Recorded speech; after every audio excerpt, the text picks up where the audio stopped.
If saving someone's life makes you a rule breaker, then maybe the rules need to change. I never imagined those words would describe the quiet neighborhood where I had lived for nearly 8 years. My name is Ryan Carter, and until that afternoon, the biggest disagreement anyone ever had with our homeowners association involved lawn height, mailbox colors, or whether garbage bins have been rolled back into the garage on time. Everything changed on an ordinary Saturday that began with nothing more exciting than organizing old tools and storage boxes. It was a bright spring afternoon just outside Charlotte, North Carolina. I had opened my garage early that morning to clean out years of clutter that had collected along the walls. Shelves were covered with paint cans, holiday decorations, and old camping equipment that I had promised myself I would organize someday. Around noon, I heard frantic voices coming from the sidewalk in front of my house. I stepped outside and saw my elderly neighbor, Mr. Douglas Bennett, sitting on the curb while another neighbor tried to comfort him. He looked pale, tired, and clearly needed help. Without thinking twice, I waved them toward my driveway and told them to bring him into the shade inside my open garage where he could sit comfortably while someone called 911. The cool concrete floor and overhead fan made the garage far more comfortable than standing outside under the afternoon sun. I grabbed a folding chair, a bottle of water, and a small towel while another neighbor spoke with the emergency dispatcher. Everyone remained calm because we knew professional help was already on the way. My only concern was making sure Mr. Bennett stayed as comfortable as possible until the rescue team arrived. A few minutes later, I heard distant emergency sirens getting closer. Relief washed over me because I knew trained professionals would soon take over. I walked to the edge of my driveway so the rescue crew could easily identify the correct house. Just as I raised my hand to wave them in, another vehicle stopped beside the curb. Susan Parker, the president of our Homeowners Association, stepped out carrying a clipboard and a folder filled with community documents. She looked directly at my open garage before walking toward me with complete confidence. Without asking why the garage door was open or noticing the elderly man waiting inside, she calmly informed me that my property appeared to be in violation of neighborhood regulations concerning extended garage visibility and temporary storage. At first, I thought she was making a joke because the flashing emergency lights were already visible at the end of the street. I quickly explained that an elderly neighbor was waiting inside for emergency responders and that we had simply opened the garage to provide shade and a safe place to sit. Instead of acknowledging the situation, Susan looked at her paperwork and replied that community standards had to be enforced consistently regardless of the circumstances. Behind me, Mr. Bennett quietly thanked the neighbors helping him while the approaching rescue vehicle turned onto our street. Across the neighborhood, several residents stepped onto their porches after hearing the sirens. None of us realized that what had begun as a simple act of helping a neighbor was about to become the most talked about event our community had ever experienced. The rescue vehicle stopped smoothly in front of my house, and 2 emergency responders stepped out carrying medical equipment with the calm confidence that comes from doing an important job every day. I immediately waved them toward the garage and briefly explained that Mr. Douglas Bennett had become unwell while walking through the neighborhood. Before they could take more than a few steps, Susan Parker politely but firmly began explaining that the open garage and the items visible inside were violations of the community standards. One of the responders paused for only a moment before calmly telling her that they needed immediate access to evaluate the patient. His voice remained respectful, but the urgency in his words was unmistakable. Susan acknowledged what he said, but continued explaining that neighborhood regulations existed to protect property values and that exceptions created confusion for future enforcement. I stood there trying to process what I was hearing. I pointed toward Mr. Bennett, who was still sitting quietly in the folding chair with another neighbor beside him. I explained once again that the garage was open only because it provided shade, fresh air from the ceiling fan, and a safe place for him to wait comfortably until professional help arrived. The responder repeated that every minute mattered during a medical call and asked if everyone could focus on helping the patient first. Susan looked down at the documents in her folder before reminding me that homeowners were responsible for maintaining compliance regardless of temporary circumstances. Across the street, more neighbors gathered after noticing the emergency vehicle parked outside my home. Some quietly whispered to one another, while others simply watched with confused expressions. Nobody seemed able to understand why a discussion about community regulations was happening while emergency responders were trying to reach an elderly resident. I could feel the tension growing with every passing second, but I forced myself to remain calm because raising my voice would not help Mr. Bennett. Instead, I walked back toward the garage and reassured him that everything would be fine. He managed a small smile and thanked everyone for helping him. That simple gesture reminded me why none of the paperwork standing in my driveway mattered nearly as much as the person sitting only a few yards away. The responders finally moved past the conversation and entered the garage, immediately kneeling beside Mr. Bennett to begin their evaluation. One checked his pulse while the other asked gentle questions about how he was feeling and whether he had experienced similar symptoms before. Their calm professionalism immediately changed the atmosphere inside the garage. Outside, Susan remained near the driveway entrance making notes on her clipboard while several neighbors exchanged surprised looks. David Collins, who lived directly across from me, quietly asked whether this really was the appropriate time to discuss community compliance. Susan answered that consistency was an important part of responsible leadership. Her response left the street unusually quiet. I looked around at the people standing on sidewalks and front lawns and realized they were no longer watching an ordinary neighborhood disagreement. They were watching two completely different ideas of responsibility unfold at exactly the same moment, and I had a feeling this afternoon would be remembered long after the rescue vehicle drove away. While the emergency responders continued examining Mr. Douglas Bennett inside the garage, I remained just outside the entrance so I could answer any questions they might have. One responder asked when he had first begun feeling unwell, while the other carefully monitored his condition and spoke to him in a calm, reassuring voice. Their steady professionalism made the situation feel more manageable, and for the first time since everything had started, I believed we were moving in the right direction. Unfortunately, the conversation outside my garage had not ended. Susan Parker quietly finished writing on her clipboard before walking back toward me. She explained that although she understood the unusual circumstances, she still intended to submit a compliance notice regarding the open garage and the items temporarily visible from a street. I stared at her for a moment, unsure whether I had heard correctly. I asked if she truly believed paperwork about neighborhood appearance should be discussed while trained professionals were helping an elderly neighbor only a few feet away. She calmly replied that separating personal feelings from official responsibilities was an important part of serving the community. Her answer surprised not only me, but nearly everyone standing nearby. David Collins stepped closer and respectfully asked whether common sense should allow flexibility during emergencies. Melissa Turner, who had helped Mr. Bennett into the garage only minutes earlier, quietly agreed and reminded everyone that the garage door had been opened only to provide shade, comfort, and easier access for the rescue crew. Susan listened politely to both neighbors before explaining that consistent enforcement prevented confusion and ensured equal treatment for every homeowner. Nobody interrupted her, but the silence that followed spoke louder than any argument.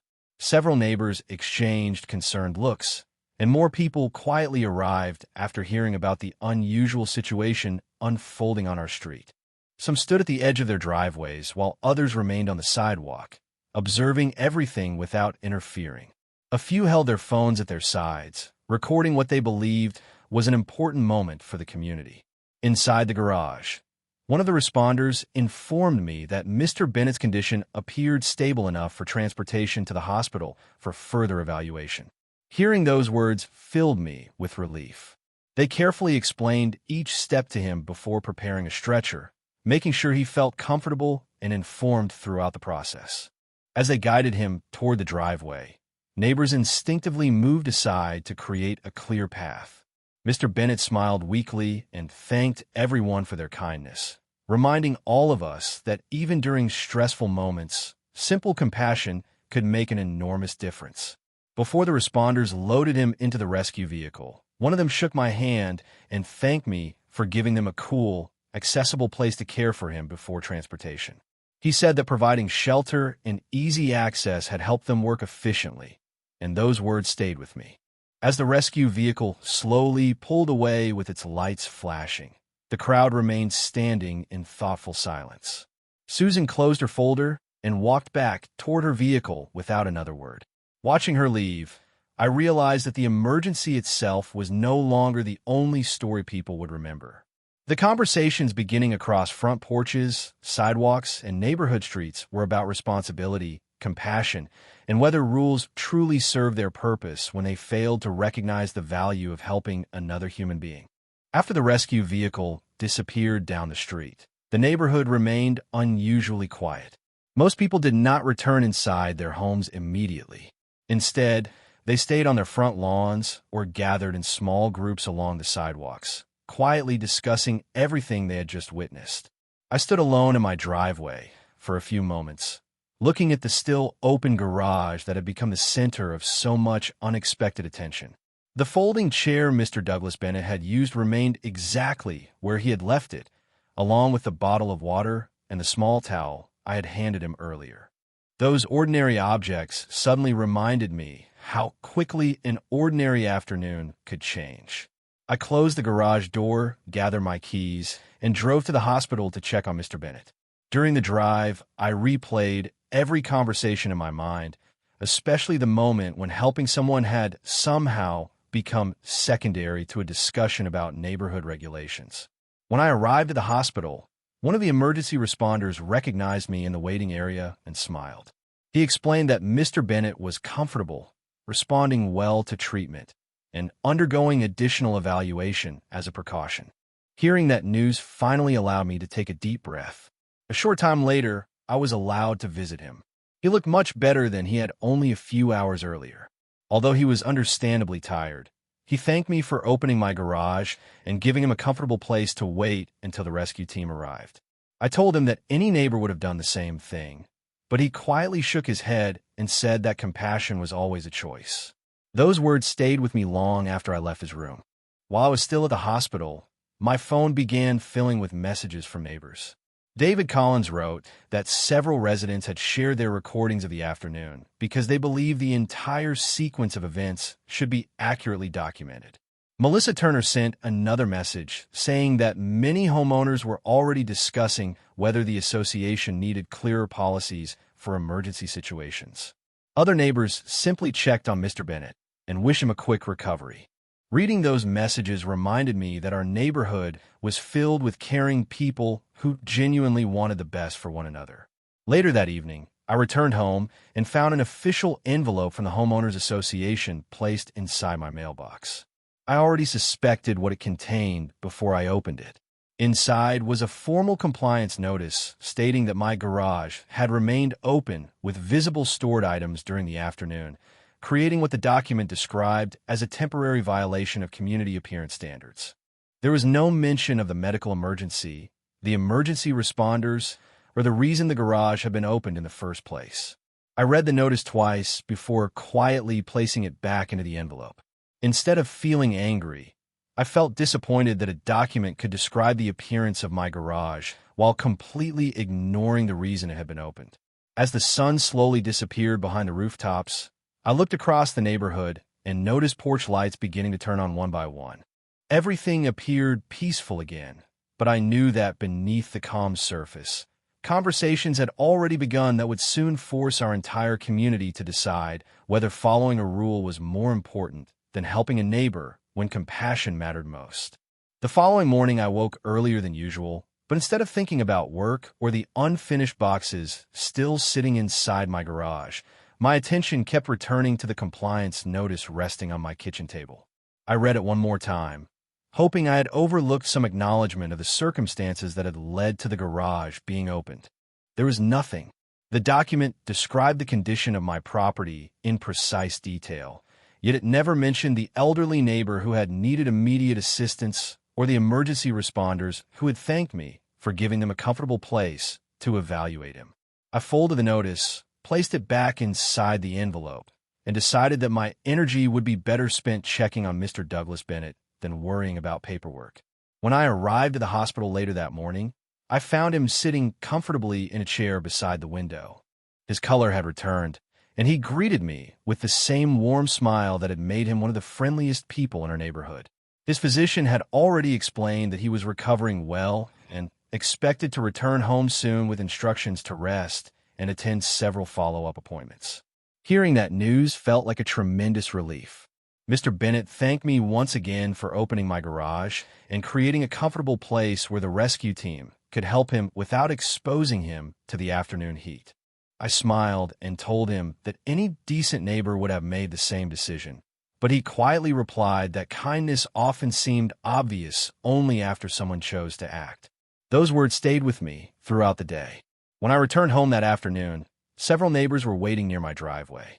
David Collins carried a folder containing printed photographs taken during the emergency, while Melissa Turner explained that multiple residents had compared the videos they had recorded from different locations along the street.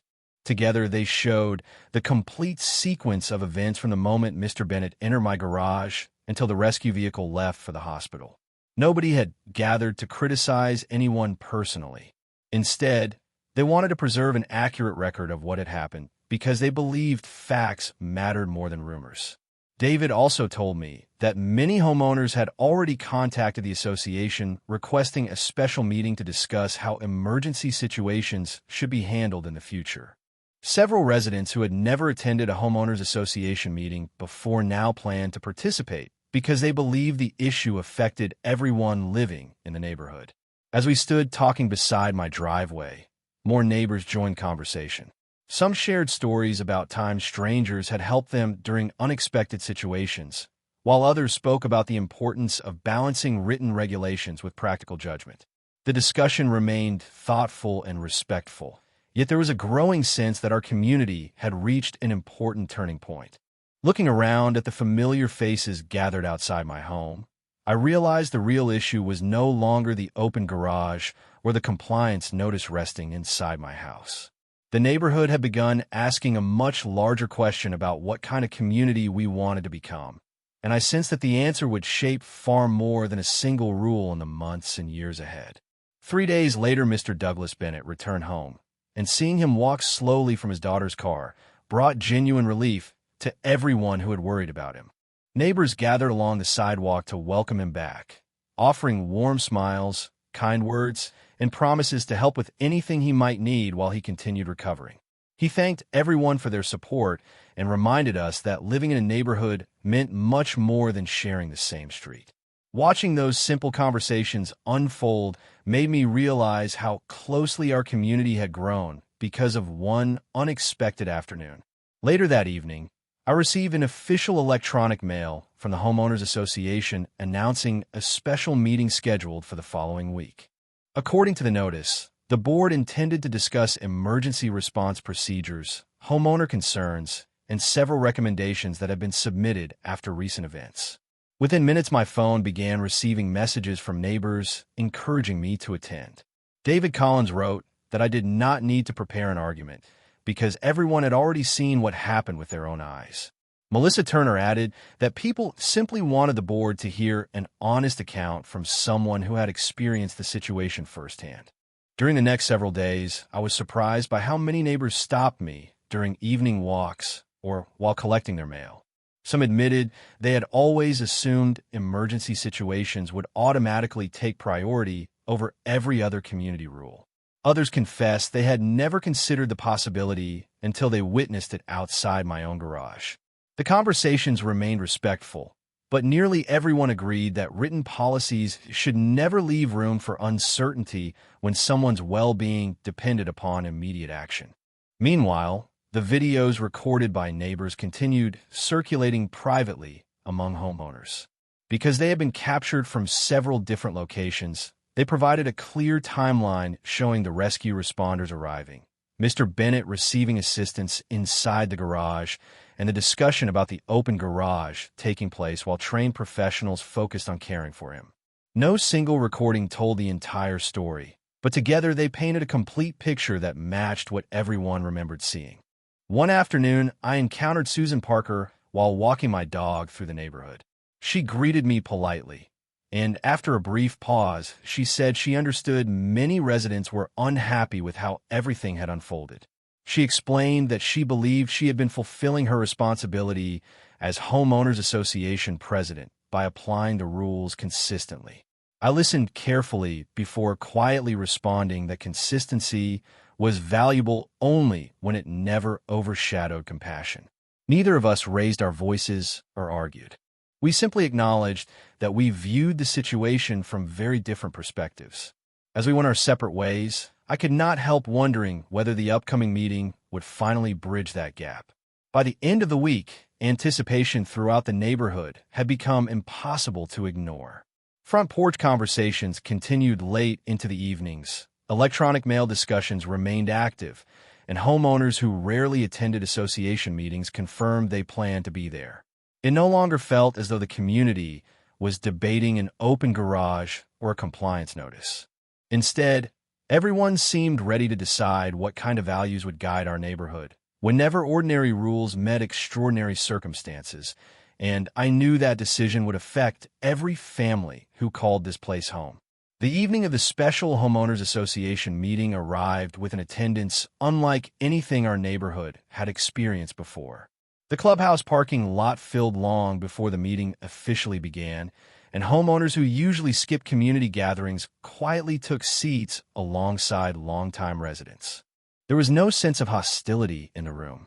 Instead, there was a shared understanding that everyone had come to discuss something more important than landscaping guidelines or architectural standards. When the meeting started, one board member explained that the purpose was to review the recent emergency, hear statements from residents, and consider whether the current policies properly reflected the values of the community. Homeowners were invited to speak one at a time, and every person who approached the microphone did so respectfully.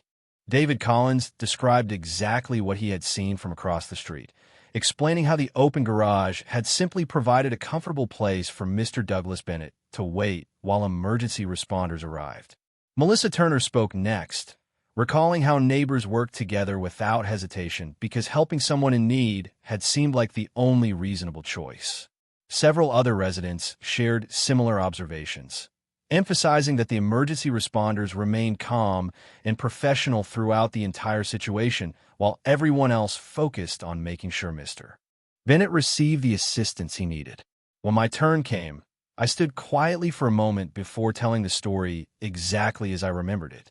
I explained why I opened my garage, how grateful I was that neighbors immediately stepped forward to help, and how relieved I felt once the emergency responders reached Mr. Bennett.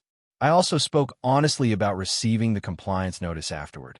I made it clear that I had never wanted an argument with the Homeowners Association or with Susan Parker personally. My hope was simply that no family would ever have to wonder whether helping someone during an emergency might later be treated as a community violation. After I finished speaking, the room remained silent for several seconds before many homeowners nodded in agreement. Susan then addressed the meeting. She explained that she had believed she was carrying out her responsibilities by applying the community rules consistently to every homeowner. She acknowledged that many residents disagreed with how those rules had been applied during an emergency and admitted that the situation had revealed uncertainty within the existing policies. Her comments were calm and thoughtful, and although not everyone agreed with her reasoning, everyone listened respectfully. Following the public comments, the remaining board members presented several proposed policy updates that had been drafted after reviewing homeowner feedback. The first proposal guaranteed immediate priority for emergency responders and any reasonable actions taken to assist them. The second clarified that temporary conditions directly related to an emergency would not be treated as ordinary compliance issues. The third required annual training for board members on handling emergency situations with appropriate judgment and communication.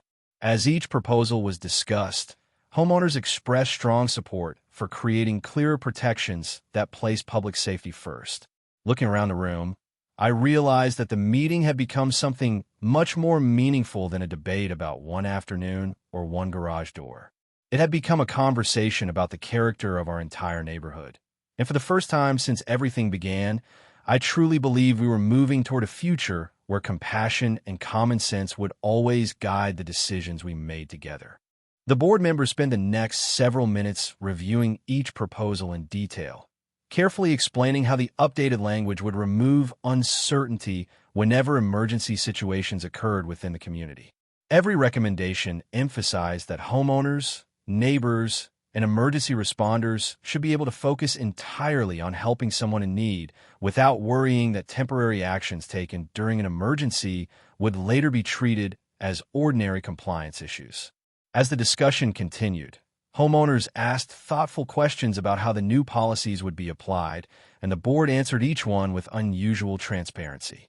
It was clear that everyone in the room wanted to leave with procedures that balanced responsible community management with simple human compassion. When the time came to vote, nearly every homeowner raised a hand in support of the proposed changes. The updated emergency access policy was approved with overwhelming agreement, followed immediately by the new guidance protecting reasonable actions taken while assisting emergency responders. Finally, the annual emergency response training requirement for future board members also passed with strong support. A quiet round of applause spread through the clubhouse, not because anyone had won an argument, but because the neighborhood had reached a shared understanding about what truly mattered. After the meeting officially ended, many residents stayed behind, talking in small groups. David Collins smiled as he told me he believed the community had become stronger because people chose to listen instead of simply defending their own opinions. Melissa Turner agreed, saying that sometimes difficult experiences force neighbors to have conversations they should have been having all along. Even homeowners who had remained silent during the meeting approached me privately to thank me for sharing my experience honestly and respectfully. Several admitted they had never realized how quickly an ordinary afternoon could turn into an emergency requiring immediate decisions. As people slowly left the clubhouse, Susan Parker walked over to me. She thanked me for speaking calmly throughout the process and acknowledged that the updated policies would provide much clearer guidance for everyone in the future. I appreciated her willingness to recognize that improvements have been made, and I told her I hoped the new procedures would help every future board member make difficult decisions with greater confidence. We did not revisit every disagreement from that afternoon because there was no longer any need. The community had already chosen the direction it wanted to follow. During the following week, every homeowner received the revised policy handbook through electronic mail, and printed copies were made available at the clubhouse. The new language was straightforward, making it unmistakably clear that emergency responders would always receive immediate access and that reasonable assistance provided by residents during emergencies would never be considered a routine compliance violation.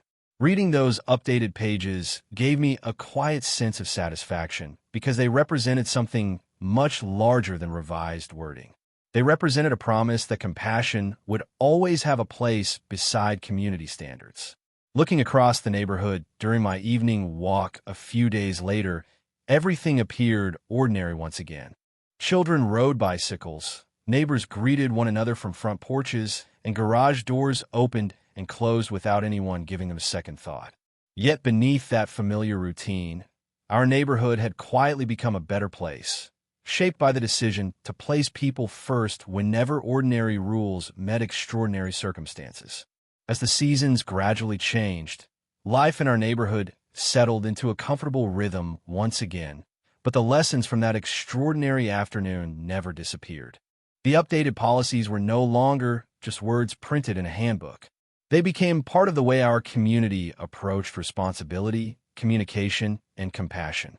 Every new board member completed the emergency response training.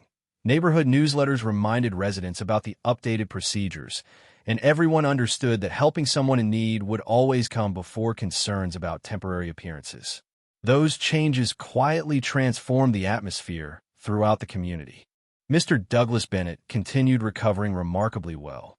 Within a few months, he was once again taking his evening walks through the neighborhood, stopping to chat with families sitting on their front porches and waving to children riding bicycles along the sidewalks. Every time he passed my house, he smiled toward the garage and joked that it had become the most welcoming garage in the entire subdivision. We both laughed, but behind the humor was genuine gratitude that everything had worked out as well as it had. Looking back, I often thought about how differently the story might have ended if neighbors had chosen to remain silent or if the community had ignored the opportunity to improve. Instead, ordinary people decided to speak respectfully, listen carefully, and work together toward a better solution. That decision strengthened relationships throughout the neighborhood far more than anyone expected. I also noticed that neighbors became more attentive to one another after everything that had happened. People exchanged phone numbers, checked on elderly residents more frequently, and volunteered to help whenever someone needed assistance with everyday tasks. It seemed as though one difficult experience had reminded everyone that a neighborhood was not simply a collection of houses. It was a community built on trust, kindness, and the willingness to help when someone needed it most. From time to time, I crossed paths with Susan Parker during community events. Our conversations were always polite, and although we remembered the afternoon from different perspectives, we both recognized that the policy changes had benefited every homeowner. The focus gradually shifted away from past disagreements and toward the stronger community that had emerged afterward. That quiet understanding felt far more valuable than continuing to revisit old arguments. Whenever friends from outside the neighborhood asked me about the experience, they usually expected me to talk about the compliance notice or the disagreement itself. Instead, I found myself telling them about the neighbors who stepped forward to help, the emergency responders whose professionalism never changed, and the community members who chose improvement over division. Those were the moments worth remembering. If there is one lesson I carry with me every day, it is that rules can help organize a community, but compassion is what truly holds one together. Written policies matter, yet they should always support the people they are meant to serve. Every time I open my garage now, I no longer think about the paperwork that once arrived in my mailbox. I think about an ordinary afternoon that revealed the extraordinary character of the people around me and ultimately inspired an entire neighborhood to place humanity, understanding, and common sense exactly where they belonged, at the very center of every decision.